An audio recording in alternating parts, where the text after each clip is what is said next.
I think it's pretty safe to say that the most mysterious character in the Star Wars sequel trilogy has got to be the character of Supreme Leader Snoke. This is Mike Zero. If you guys are new to the channel, do make sure to subscribe to see future Star Wars content.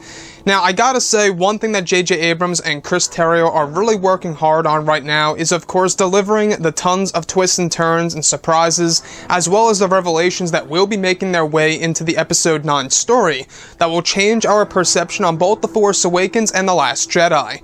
Now, these past couple of weeks or so, we've been learning a whole lot more about this film when it comes to some of the set leaks, the set designs, the concept art and storyboard descriptions, etc., one of which has all to do with Kylo, the Knights of Ren, and a big secret by Supreme Leader Snoke. Specifically, a description of Kylo Ren and his Knights of Ren visiting an underground First Order base that is said to hold valuable information.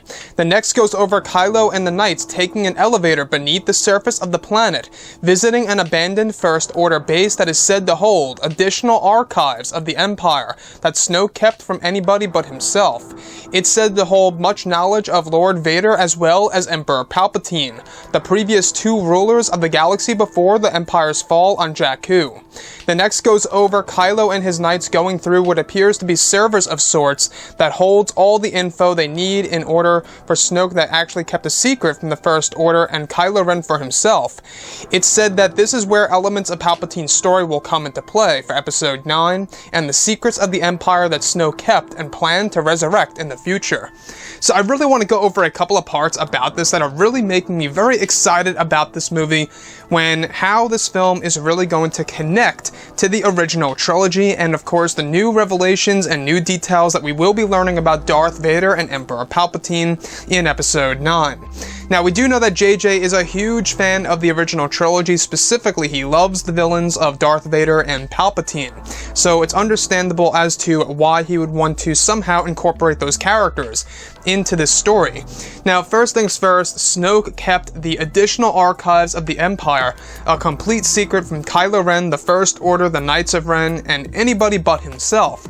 Now, this honestly is raising a lot of questions as to why Snoke would keep this a major secret from anybody but himself. Now, if we think about it this way, we do know that going into The Force Awakens, Kylo Ren spoke about the archives of the Empire, and that was, of course, having all to do with them trying to find the character of Luke Skywalker. They need the last piece. R2-D2 had the last piece, or so they thought. Now, there's additional archives of the Empire that Snoke actually has hidden away on whatever underground world this really is inside of this First Order base that was abandoned.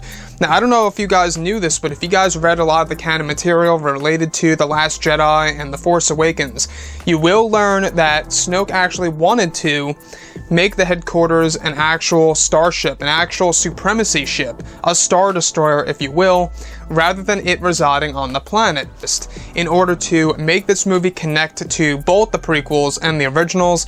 And this by far is probably the best way to do so, through this major secret by Supreme Leader Snoke.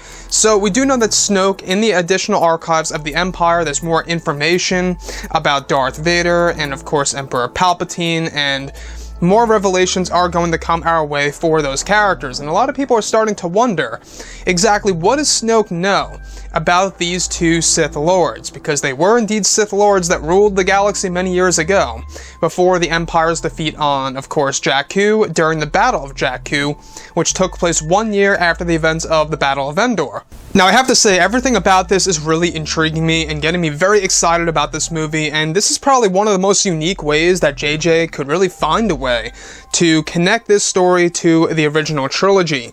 And the original trilogy has a lot of content in there that could make its way back into Star Wars Episode 9 that'll actually serve a purpose and have a lot of substance for some of the main characters in this story, like Rey and Kylo Ren.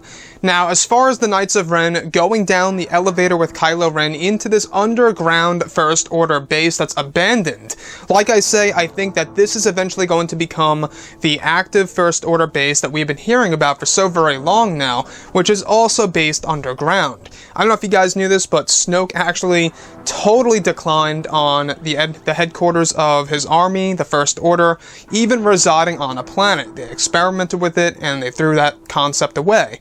And then they just boarded the supremacy ship. That's how they wanted things to go. So this is most likely pretty much a big attempt by the First Order that was abandoned, and there's additional archives of the Empire stored in there. So it's likely that this underground base is actually serving as a vault of some kind, you know, creating a parallel to what Emperor Palpatine before his death, leaving all these different vaults across the galaxy holding Jedi lore and Sith lore. Anyways, guys, drop a comment below. Let me know what you think about all of this in the comments. And if you guys did enjoy the content for today, do make sure to drop a thumbs up on this video to support the channel. I thank you all so very much for the kind support, and I'll catch you guys next time.